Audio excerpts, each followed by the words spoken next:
ये कहानी है चिंटू की। नहीं नहीं, कोई आम बच्चा नहीं। ये है वो बच्चा जो तकिए के नीचे मच्छर मारने वाली चप्पल रखकर सोता है। जब कोई दरवाजा खुद से बंद हो जाए तो बाकी बच्चे कहते हैं हवा चली होगी, लेकिन चिंटू, वो सोचता पक्का भूत है।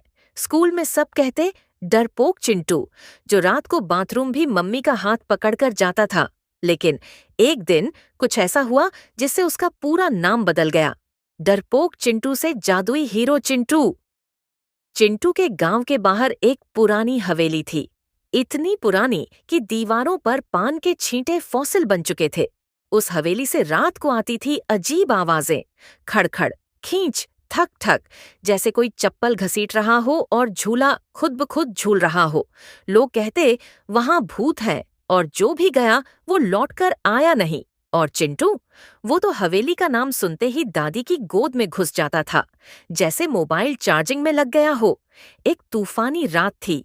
आसमान में बिजली ऐसे चमक रही थी जैसे भगवान फोटो खींच रहे हों। चिंटू अपने छत पर खड़ा था, डर के मारे खुद से लिपटा हुआ। तभी उसने देखा हवेली की एक खिड़की से तेज नीली रोशनी निकली, जैसे किसी ने लाइट सब ऑन कर दिए हों।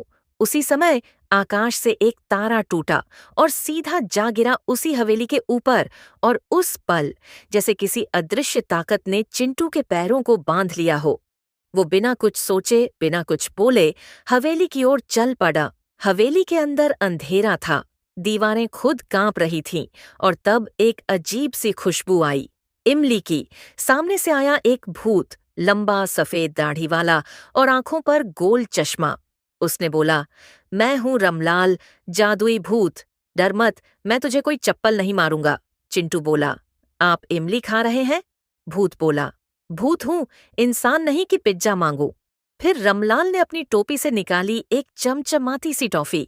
ये है डर खास टॉफी, इसे खा ले, अब तुझे डर नहीं लगेगा।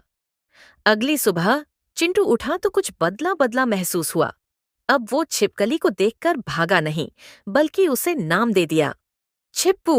स्कूल में जब मास्टर जी ने पूछा कौन बोर्ड पर आएगा, बाकी बच्चे नीचे झुक गए और चिंटू बोला, सर मैं आऊं। गांव में सब कहने लगे, इसे हुआ क्या है, ये वही चिंटू है।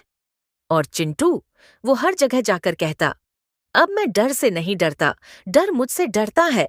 लेकिन जैसे हर सुपर हीरो की कहानी में एक बड़ा विलेन आता है, चिंटू की कहानी में भी आया एक असली भूत। बच्चों के सपनों में आता था, हंसी नहीं चीखें लाता था। पंडित बोले, इस बार मंत्र नहीं चलेगा। पुलिस बोली, हमें छुट्टी चाहिए। तब चिंटू ने उठाया अपना डर विरोधी बस्ता, टोपी पहनी और मुंह में डाल ली इमली और निकल पड़ा उस भूत को डराने। हवेली में घना अंधेरा था और उसके बीच खड़ा था वो भूत, लंबा लाल आंखों वाला, हवा में तैरता हुआ। चिंटू ने अपनी टॉर्च निकाली, लेकिन ये कोई आम टॉर्च नहीं थी, ये थी भय विनाशक। जैसे ही चिंटू ने कहा, जागो प्रकाश, एक तेज रोशनी निकली। भूत चीखा और फिर फुस, भूत गया, डर गया और चिंटू बन गया गांव का रक्षक, बच्चों का हीरो। आज गांव में कोई बच्चा डरता नहीं, क्योंकि उन्हें पता है अगर डर आया तो चिंटू उसे चाय पिलाकर भेज देगा। और चिंटू, अब वो रात में अकेले झूले पर बैठकर चांदनी देखता है और कहता है, डरपोक था पर अब मैं चमकता सितारा हूं। बच्चों, अगर कभी डर लगे तो चिंटू की तरह आंखों में हिम्मत भरो, क्योंकि असली जादू हमारे अंदर होता है।